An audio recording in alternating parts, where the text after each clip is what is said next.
Bom, eu quero fazer uma reflexão com vocês. Eu tenho feito uma observação um pouco mais minuciosa no livro de Gênesis. E eu me deparei com duas construções, hoje eu vou falar apenas de uma. Quando nós olhamos para o início da Bíblia,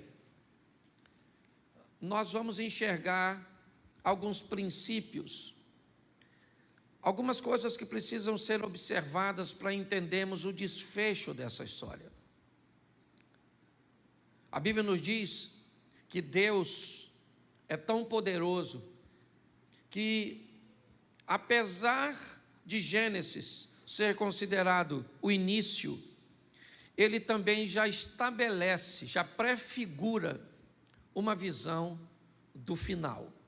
Quando nós olhamos os primeiros capítulos de Gênesis, nós vamos nos deparar com a criação e ela nada mais, nada menos estabelece o modelo pelo qual Deus quer que nós vivamos. Quando Deus começa a chamar à existência as coisas como se elas já existissem. Quando Deus começa a criar, dizendo haja isso, haja aquilo, forme-se isso, forme-se aquilo. O que a Bíblia está dizendo é que modelo o indivíduo que vai povoar a terra precisa viver, o modelo de fé. Por isso que a Bíblia diz que o justo viverá pela fé. E o que é a fé? É acreditar que aquilo que não está ainda diante de seus olhos irá acontecer. E esse é o modelo que Deus estabelece. A primeira coisa que ele faz, e também nos serve por modelo, é trazer à luz a claridade, o esclarecimento. O que Deus está dizendo é tudo que vai fazer, antes de fazer, obtenha informações, traga clareza, traga entendimento. Por isso ele não faz nada no escuro. Depois, sabe o que ele faz? Ele tira da água a terra, porque o Espírito pairava sobre a face das águas. E o que vemos é uma sinalização de que a criação, apesar de ser feita no claro, deve ser feita em ambiente de firmeza, de ambiente firme, de solidez. Muitas pessoas não obtêm sucesso em nada na vida, porque constrói tudo em ambientes movediços, de insegurança, de escuridão. Quando nós vamos ver a história de Adão e Eva, nós vamos descobrir como Deus sinaliza os relacionamentos interpessoais. Aliás, ao olharmos para a Bíblia, basta olhar para os 10 mandamentos e vamos descobrir que 7 deles são focados em relacionamentos interpessoais. Ame teu próximo como a ti mesmo, honre teu pai e a tua mãe, não matarás, não adulterarás, não dirás falsos testemunhos, não cobiçarás nada do próximo. Quando olhamos para tudo isso, o que recebemos é a direção. Na história de Adão e Eva, esqueça o pecado e descubra como vai ser a vida de gente que não é capaz de abrir seu coração para falar de suas fraquezas. Quem fala de fraqueza não fala de fracasso. Essa é a grande verdade. Quando nós olhamos para Caim e Abel, sabe o que vemos? Vemos a Bíblia dizendo como é difícil lidar com diferenças. Como é difícil lidar quando pessoas têm coisas que nós não temos, com inveja. E olhando isso mais de perto, eu me deparei com a primeira grande construção feita pela mão do homem, a arca do Noé. Logo à frente nós vamos ver, assim que eles descem, a segunda construção feita pelo homem, a Torre de Babel. Duas coisas tão próximas, com significados tão distintos, com resultados finais tão diferentes. Mas vamos dar uma olhadinha nessa história rapidinha do tal do Noé e vamos ver o que podemos tirar de resultados, de exemplo para a minha e para a sua vida. Coloca para mim, por favor, Gênesis capítulo 6, verso de número 9. Gênesis 6, 9, diz assim: esta é a história da família de Noé. Noé era um homem justo, íntegro, entre o povo da sua época. Ele andava com Deus. Feche seus olhos. Pai, em nome de Jesus, eis aqui a tua palavra. Continua falando conosco, usa-me como um canal de bênção nesta hora, pelo poder do nome de Jesus. Amém. Glória a Deus. Amém? Isso. A minha tradução diz que Noé era alguém perfeito em suas gerações. Ele era justo e perfeito em suas gerações. Me parece que a história de Noé tem muito a ver com o passado.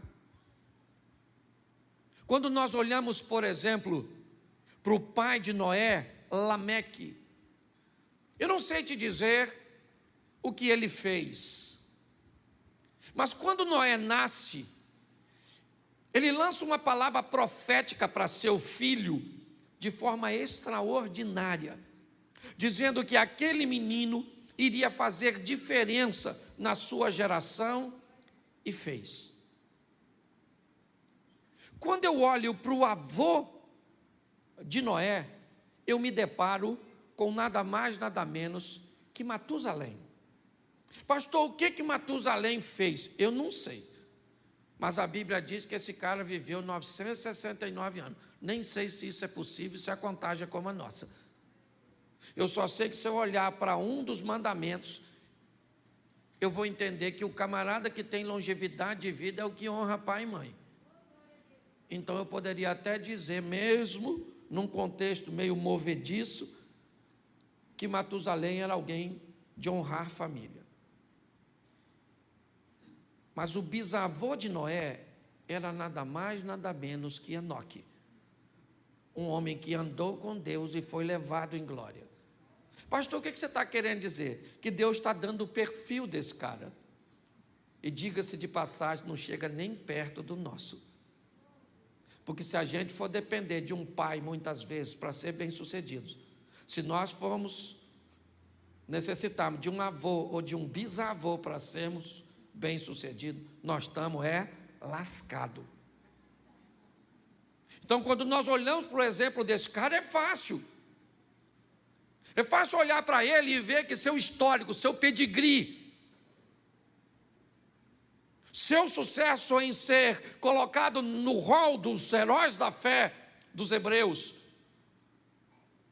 olhar um homem que fez a diferença, que construiu a primeira grande obra realizada por um homem, e não foi algo pequeno. Nós olhamos e dizemos, esse cara fez porque tinha um contexto familiar que lhe dava base para isso. Tá bom, mas eu não tive. Você não teve. Você teve um pai cachaceiro, negligente, certo? Você teve alguém que, muito pelo contrário, você deve evitar copiar. Então, como é que eu vou olhar para a minha vida e vou pegar esse texto bíblico e vou dizer que eu tenho condições de fazer a diferença, que eu vou viver o que ninguém na minha família viveu, que eu vou andar com Deus se minha mãe não andou, se meu pai não andou, ou se anda de qualquer maneira, ou se alguém dos meus foi pastor, mas foi um pastor de qualquer jeito, ou se minha família é toda desestruturada. O que é que a Bíblia está querendo me dizer quando me dá como referência um indivíduo tão perfeitinho, para que eu estabeleça como parâmetro? Por que Noé andava com Deus? É fácil. Porque Lameque andava com Deus, porque Matusalém andava com Deus, porque Enoque andava com Deus. Agora, como é que você vai andar com Deus? Como é que isso vai acontecer com você? Aqui já poderíamos ter uma boa desculpa para justificar a nossa superficialidade em relacionamento, nossa imaturidade em sensibilidade. Quando olhamos para esse texto, se não colocá-los da forma correta, nós já vamos achar aqui um excelente limitador para mim e para você. Mas não é disso que eu vim falar. Eu vim falar que não interessa se você tem pedigree ou não, chegou a sua vez de viver a sua história com Deus. E ela é altamente particular. Então, se você quer se colocar como um produto do meio, tem todo o direito. Só que a Bíblia diz que Noé vivia no meio de uma geração corrompida. Mas ele resolveu se manter. Ah, pastor, mas o senhor mesmo já disse que ele resolveu se manter, por quê? Porque todo mundo na igreja do Noé era crente pra caramba, porque os vizinhos do Noé eram crente pra caramba, porque o Noé estudou no colégio ali, que todo mundo era crente. E eu não. Beleza, e daí? É essa justificativa que você quer? Então deixa eu te dar um texto bíblico simples para você observar. Observe aí, por gentileza, Romanos 12, 2. Coloque para mim aqui. Romanos capítulo 12, verso 2. E não vos conformeis com este mundo, mas transformai-vos pela renovação do vosso entendimento, para que experimenteis qual seja a boa, agradável e perfeita vontade de... Preste atenção aqui. Você não teve pedigree, mas você tem a palavra de Deus. Você pode até não ter uma família estruturada, mas você tem uma Bíblia que te inspira a viver de uma forma diferenciada. Então pare de criar desculpas de que o seu sucesso tem a ver com coisas que te deixaram de herança, porque uma herança só é sua se você tomar posse. Quando eu olho para a história desse camarada, a primeira coisa que eu vejo é a capacidade que ele tem de lidar com um ambiente hostil, tóxico, difícil, e ele está em todo lugar, irmão. Hoje nós chegamos na igreja onde deveríamos encontrar só gente crente, cheia de Deus, coração solícito, não é? Gente piedosa. É isso que as pessoas esperam quando chegam na igreja. Chega na igreja e lida com uma situação totalmente oposta. Vem para o culto, senta do lado de alguém que não presta atenção, fica no celular. Senta no culto, às vezes você chega aqui, alguém está no WhatsApp, está conversando, fica te encostando. E nós temos, aí você sai da igreja, oh meu Deus, vamos para casa. Aí em casa é uma tribulação. Aí vai trabalhar, 2 tribulações. Aí vai para o trânsito, 3 tribulações. Como é que nós vamos ser crentes num ambiente desse? Pare e pense nisso. Muitas pessoas não conseguem sobreviver a esses desafios. E acabam justificando-se, dizendo que o ambiente cujo qual elas estão está corrompido. E isso tem feito com que elas não se posicionem. A história deste homem me inspira a entender que a geração cuja qual ele estava inserido era uma geração pecaminosa.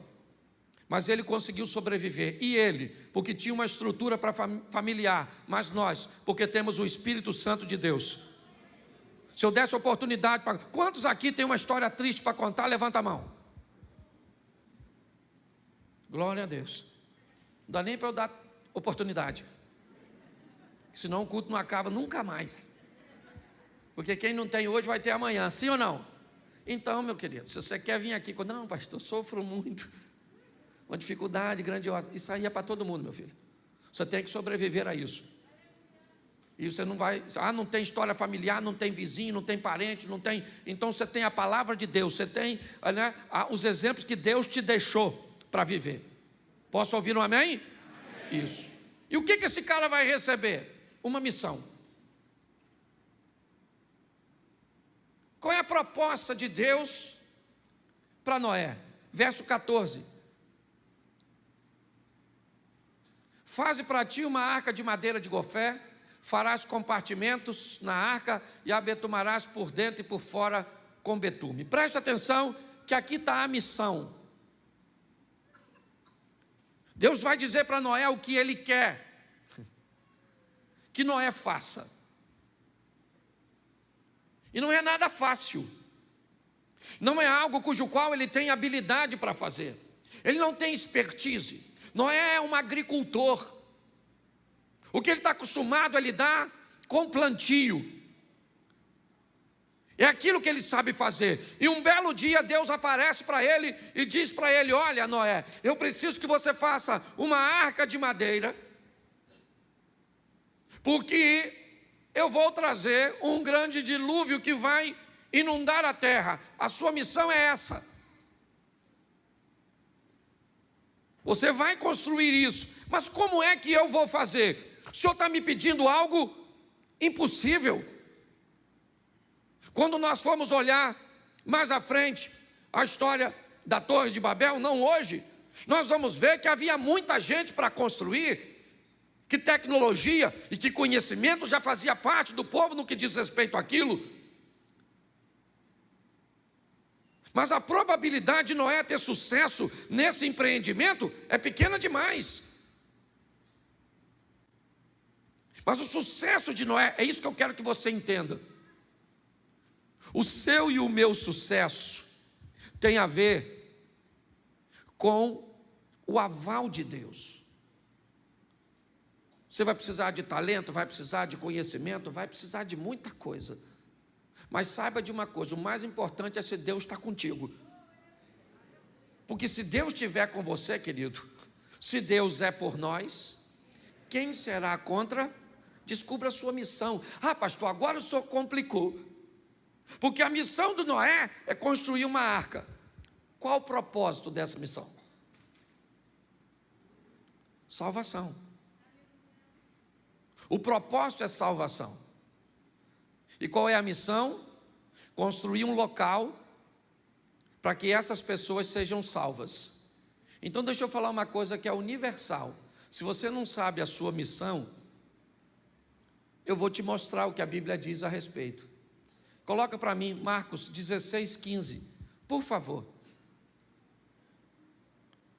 E disse-lhes: ide por todo o mundo, pregar o evangelho a toda. Essa é a missão de todos nós.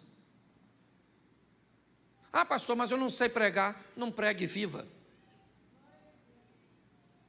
Vá para perto das pessoas com estilo de vida, cujo qual as pessoas olhem para você e digam: nossa, sua vida me inspira. É agradável estar perto de você. Quando você chega, as coisas ficam mais leves, mais diferentes. Às vezes as pessoas dizem: eu não sei explicar, mas a sua chegada muda todo o ambiente. O que é isso? São pessoas que cumprem a sua missão. Muitas das vezes, o lugar mais disputado na igreja é um local de frente ao microfone, de frente a um instrumento, o altar. Eu não sei que cultura nós aprendemos isso, mas segundo a Bíblia, quem oferece o culto é a igreja, e quem ajuda a igreja a oferecer o culto somos nós. O mais engraçado é que nós, que na verdade somos auxiliares do culto, que pregamos, que cantamos, que tocamos, que removemos oferta, muitas vezes nos achamos os mais importantes da história. Eu queria perguntar para você: você é tão importante que faria algum sentido eu estar falando aqui se tu não tivesse sentado aí? Você é tão importante que tem muita gente que prega que não gosta de pregar para pouca gente. Muita gente que canta que não gosta de cantar para muita gente. Você lidera o Manhã com Deus. Tem 60, 70, 100 pessoas. É qualquer músico que vem? É qualquer pregador que vem? É nada. Porque você é importante demais. Essa é a grande verdade. A nossa missão é falar para os outros o quê? Que Jesus está voltando, que tem um lugar para ele ser salvo. E você não precisa de microfone para isso. Ah, pastor, eu tenho vergonha de falar que Jesus salva, então fala que o diabo carrega. É a mesma coisa. Aí ele vai falar: mas eu não quero que o diabo me leve. Aí você diz: aí Jesus salva. Começa pela parte mais difícil. Certo? Então, é muito importante nós entendermos isso. A história do Noé aponta para mim, primeiro, que eu tenho que sobreviver nesse ambiente hostil e ser crente no meio de muita gente que é sem vergonha. Estou na igreja com o pastor e eu posso falar. A igreja tem invejoso? Mentiroso? Mal pagador? Ou se tem gente que tem até experiência forte. Por isso que ela é comparada à arca. Um ambiente sujo. Pensa, hipopótamo. Sabe como é que o hipopótamo defeca? O rabo dele vira uma hélice. É para marcar território, é de comportamento. Ele defeca e o rabo faz assim, ó. Igual hélice de ventilador. Pensa nesse ambiente. Eu queria que você desmistificasse também uma coisa muito simples. Quando Deus orientou entrar na arca, foi um macho e uma fêmea, sim ou não? Mas não foi adulto. Falou só macho e fêmea. Quem já viu aqueles exemplos que parece um elefantão, um leãozão? Não era isso, gente. É só macho e fêmea. Leãozinho. Leãozão era perigoso. Ocupava muito espaço. Sujava muito. Leãozinho você chuta. Entra aí, rapaz. Caramba. Vai embora. Pare e pense. O que eu quero que você amadureça a sua ideia. Sabe o que é? É que é obrigação nossa pregar o evangelho para quem? A toda, principalmente aquelas que nós achamos que não merece. É a nossa missão. Se você não faz isso, querido, você ainda não sabe direito o que é ser crente, o que é ser cristão, é viver com Deus.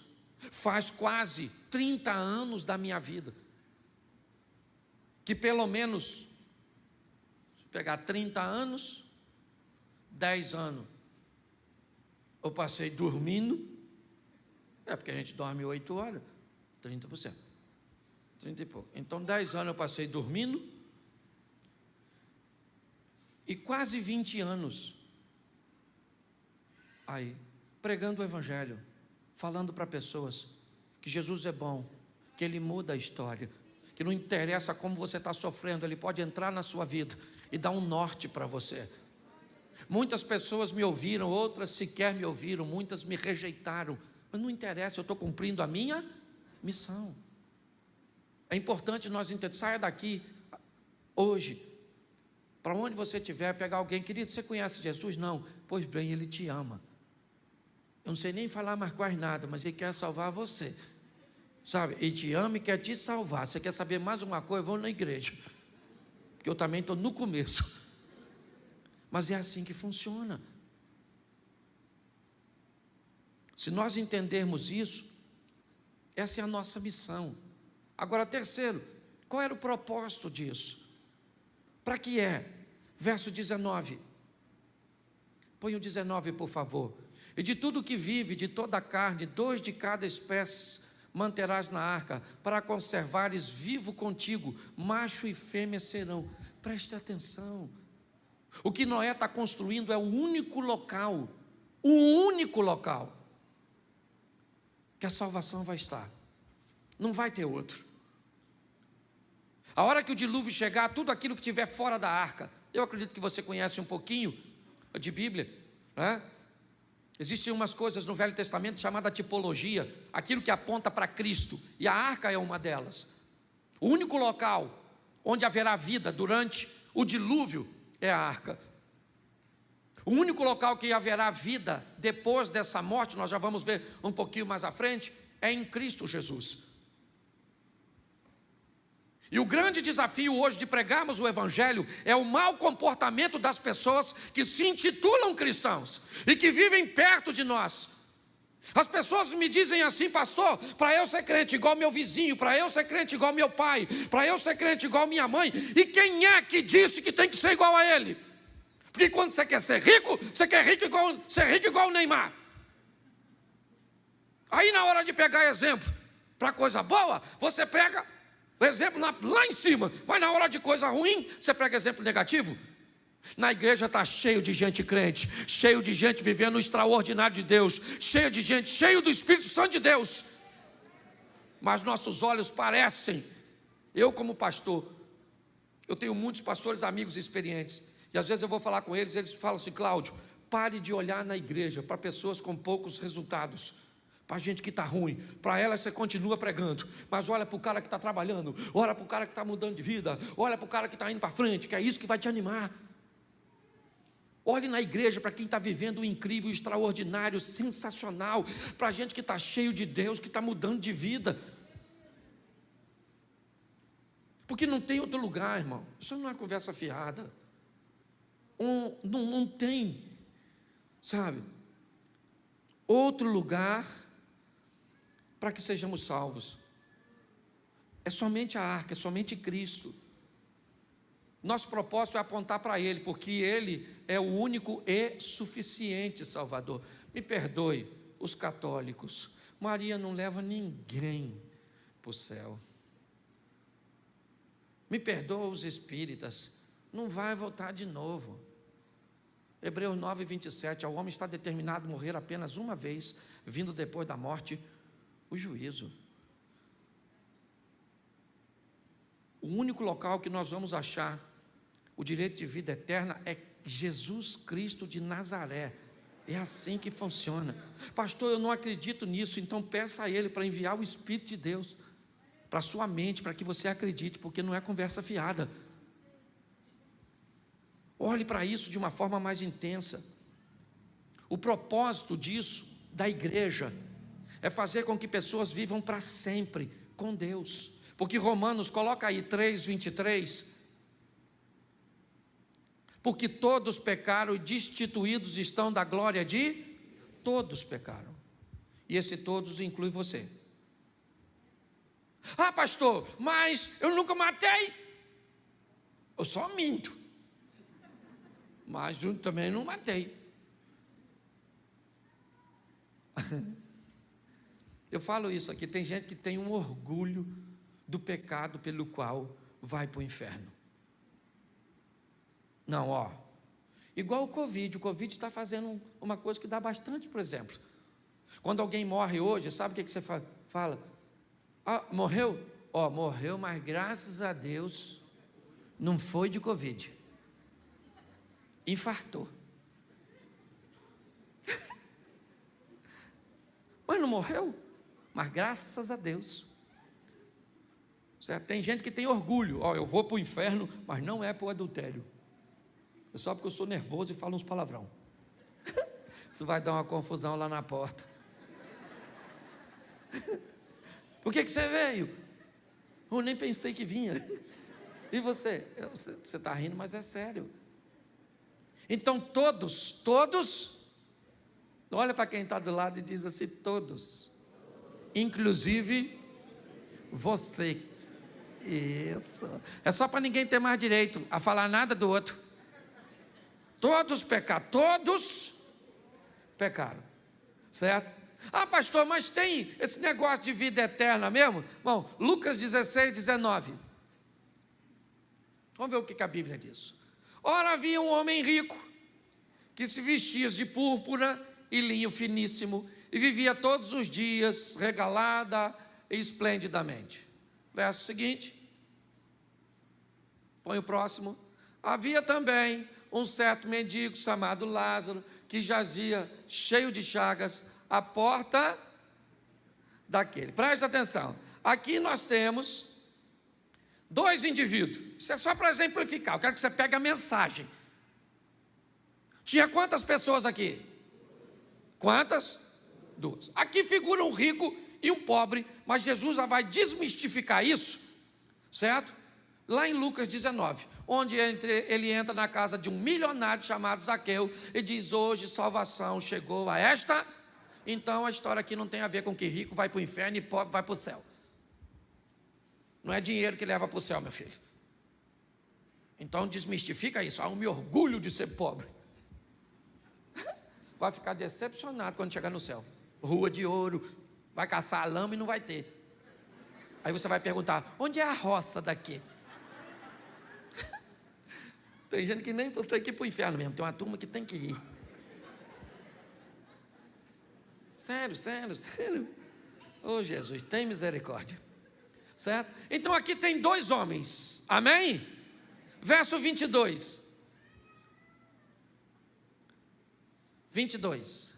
E aconteceu que o mendigo morreu. Quem morreu? E ele foi levado pelos anjos ao seio de... E morreu também? E foi? Quem é que morreu? Os dois, o rico e o... Porque a morte não tem um troço mais democrático que morte. Pensa numa democracia. A morte só mata pobre? Que nada. A morte só mata rico? Só mata culto? Não, a morte, todo mundo morre. É um privilégio que todo mundo tem. Ah, eu não consigo morrer. Fica tranquilo, menino. Tem dinheiro, queria morrer, não queria morrer, morre assim mesmo. Tem gente que está mandando congelar o corpo para ver se vive de novo daqui a 200 anos. Quer ser primo do Highlander. Não vai rolar. Então não morreram os dois? Sim ou não? E agora, preste atenção. O texto vai dizer que todo mundo morre. E agora, o desfecho dessa história, eu não vou ler tudo, mas é de uma forma mais objetiva. Um no inferno e o outro no céu. Um no inferno e o outro no... A Bíblia diz que um está no seio de Abraão, o outro foi sepultado, está lá no Hades. A representação é céu e inferno. A Bíblia está dizendo que tem céu e inferno? Sim ou não? Sim ou não? Mas tem algumas pessoas que acham que não. Aí eu te pergunto, você acredita nas pessoas, no seu professor de filosofia? No documentário Alienígenas do Passado? No Lúcifer? Seriado? Quem é que assiste Lúcifer? Levanta a mão, você pode levantar, que aqui a gente não... Isso, legal aí, ó. Lúcifer. Quando eu era garoto, se eu falasse essa palavra em casa, não tinha dente na minha arcada dentária, só próteses. Você está rindo, mas é sério. Mas é céu e inferno. A Bíblia está dizendo que tem. E quem é que diz que não tem? Às vezes é alguém que sabe mais que a Bíblia. Apocalipse capítulo 2, verso 11. Coloca aí. Quem tem ouvidos, o que o Espírito diz, ao que vencer, não sofrerá o dano, não receberá o dano da... Preste atenção.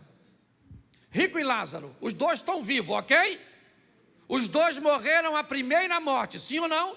A palavra morte está totalmente associada com separação.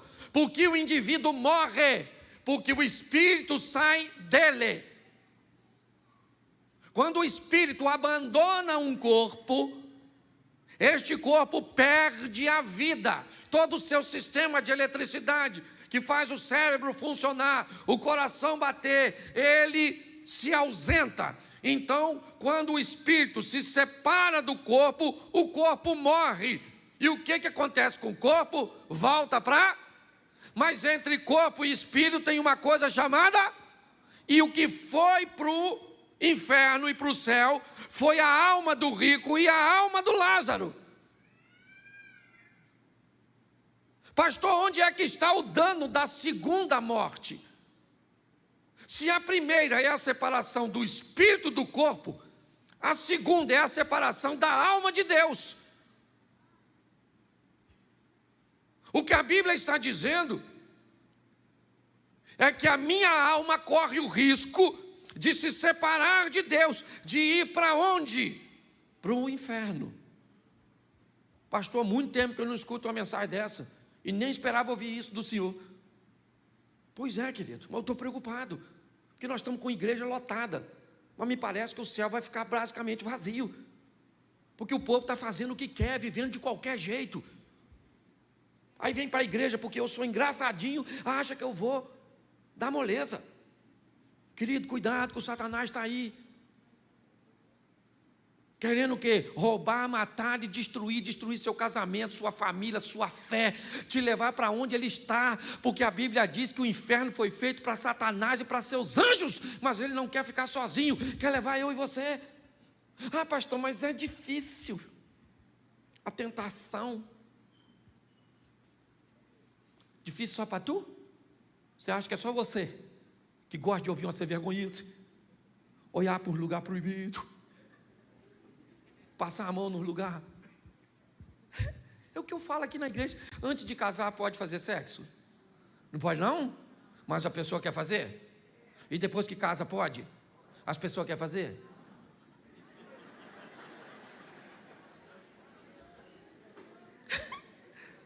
Pastor, isso é engraçado. Engraçado é você. Olha só. O que a Bíblia está dizendo para mim é o seguinte: existe um propósito, ele é salvação, porque todos pecaram. E o que nós vamos fazer mediante isso? Nós vamos entender que nós não queremos receber o dano da segunda morte. Mas pastor, como é que eu vou fazer isso? O senhor começa dizendo que o Noé foi bem sucedido porque teve pedigree. Beleza, eu não tenho, o senhor me aponta a Romanos dizendo que eu tenho que renovar a minha mente, buscar exemplos positivos, andar com gente boa, ler coisas boas, para conseguir me firmar. Até aí tudo bem. Aí o senhor diz que a minha missão é pregar o evangelho, porque o propósito daquilo que eu estou fazendo é tirar pessoas do inferno e colocar no reino de Deus, através da cruz, certo? Da arca, uma porta só, que quem fecha é Deus. É assim que funciona. Por quê? Porque eu não quero receber o dano da segunda morte. Mas onde estão os meus recursos para eu conseguir condições de vencer isso? Como é que eu vou conseguir? Coloca para mim Gênesis 6,18. Volta lá no Noé. Porque quando Deus diz a ele que ele vai fazer uma arca, preste atenção: mas contigo estabelecerei o meu pacto, e entrarás na arca, tu e teus filhos, e a tua mulher, e a mulher dos teus filhos contigo. Noé jamais imaginou que os recursos cujo qual ele ia fazer algo tão grande estavam tão perto deles, ou dele, sua própria família, sua própria casa. A coisa mais poderosa que temos é a nossa família. Isso é extraordinário para todos nós. Ela é tão poderosa. Quando eu olho para a igreja, sistema de ensino e família, são as 3 instituições mais poderosas do mundo. Uma rainha disse uma vez: eu tenho mais medo de crentes de joelho do que do meu exército de pé. Hoje nós vemos no Brasil,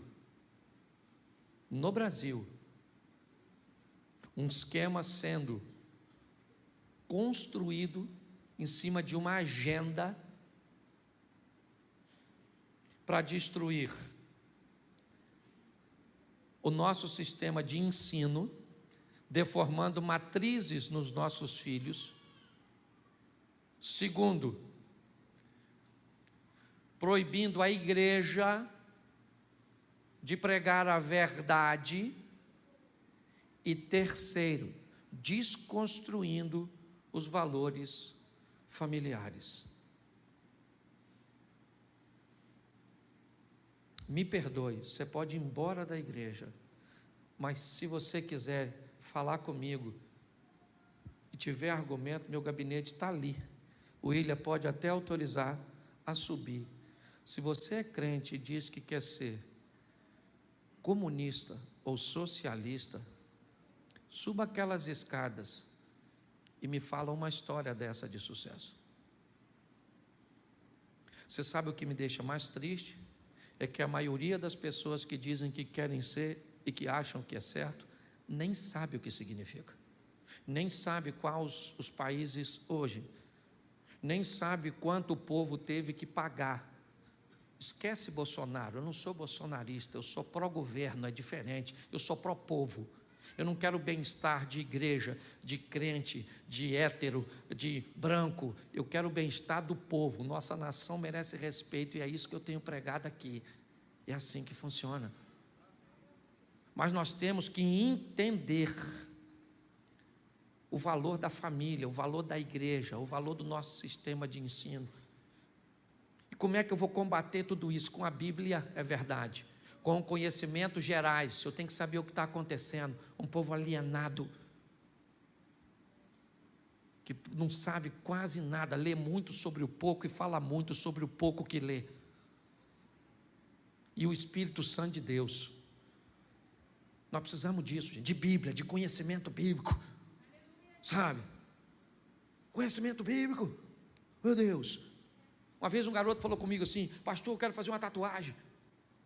E eu falei: por quê? Olha o argumento, não esquece a tatuagem. Tatuagem não é pecado. Eu só acho que tatuagem é coisa de gente que devia morrer novo. Esse é o meu. O que você acha de tatuagem? Eu falei: a tatuagem é gente que devia morrer assim com 30 anos. Por quê? Porque quando vai ficar velho, eu vi uma rosa esses dias. Nas costas de uma velha, eu achei que botaram inseticida. Eu falei: alguém espirrou um spray de inseticida, mas assim já, as pétalas. Aqui nas costas da dona. Então não tem nada contra a tatuagem. Eu não faria porque eu não estou afim de morrer cedo. Sabe, as pessoas fazem assim, mas eu acho que é até bonito, sim ou não? Mas na pessoa quando tem um braço maneiro, umas coisas maneiras, né? Tem gente que faz umas partes para ninguém ver. Aí é maneiro, que só ela vê, fica velha, ninguém vê. Fica no oculto, do escondido, do profundo, é na verdade. Mas esquece, não estou condenando aqui, não estou condenando não, ok? Até porque eu não tenho nem texto bíblico para isso, eu estou só dando um exemplo. Mas um garoto foi e falou comigo que fez uma tatuagem, ele achava que era pecado, e ele me disse que tinha feito porque Jesus tinha tatuagem. E aí eu queria saber a profundidade do conhecimento teológico do irmãozinho. E ele me disse que a Bíblia diz que ele tinha na coxa escrito Rei dos Reis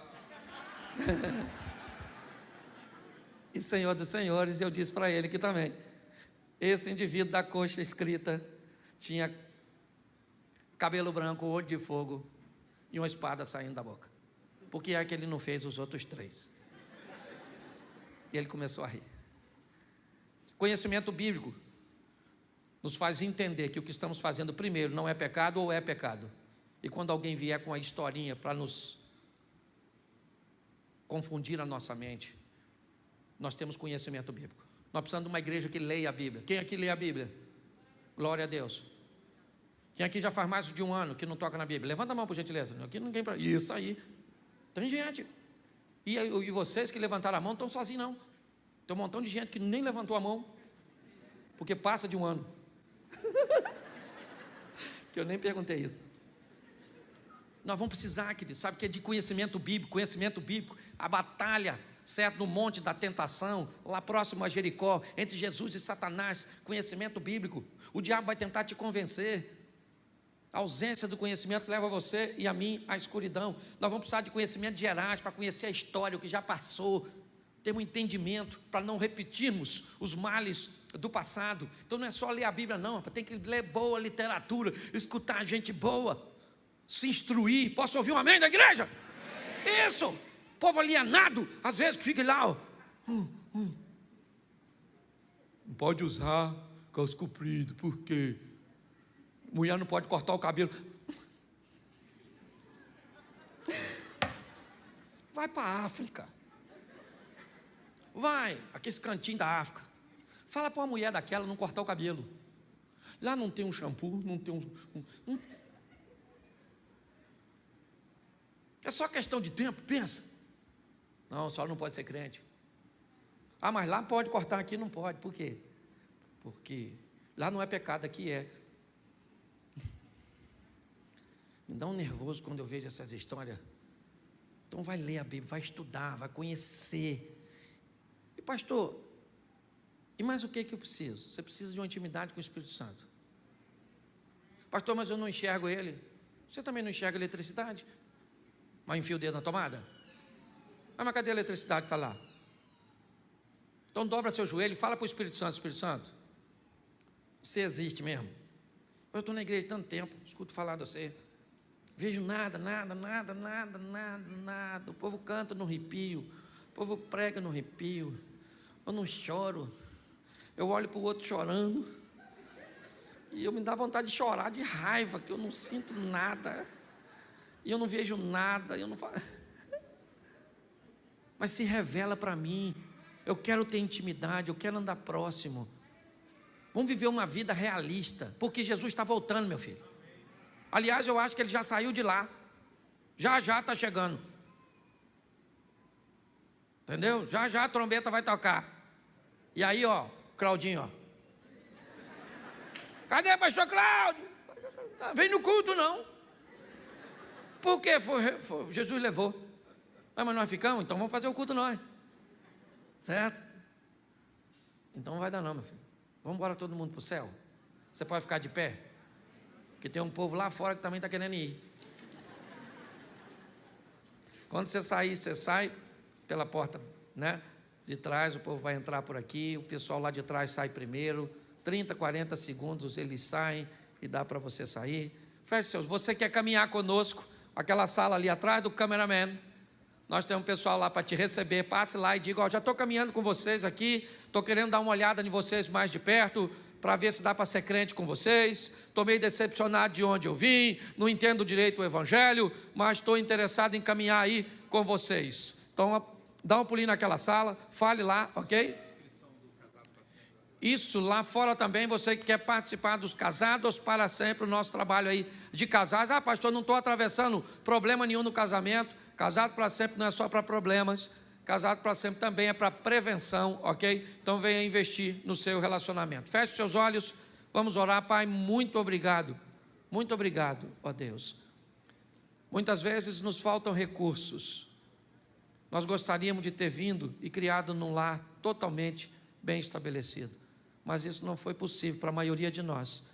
Mas não é por isso que nós vamos deixar de ser crente, porque exemplos positivos nós temos na Tua Palavra, o Teu Espírito Santo nós temos como companheiro, a Bíblia nós temos como manual de fé e prática. Abençoa-nos, ó Deus, que tenhamos o entendimento que não basta a salvação apenas para nós, mas que há uma missão em pregar o Evangelho, com um propósito de salvar vidas, e os recursos o Senhor tem nos entregue através da Tua Palavra, dos conhecimentos e do Espírito Santo. Leva-nos aos nossos lares para uma semana de bênção, uma semana de vitória. Que o grande amor de Deus, nosso Pai, a graça de nosso Senhor e Salvador Jesus Cristo e as doces consolações do Santo Espírito de Deus seja para com todo o povo do Senhor, e todos digam: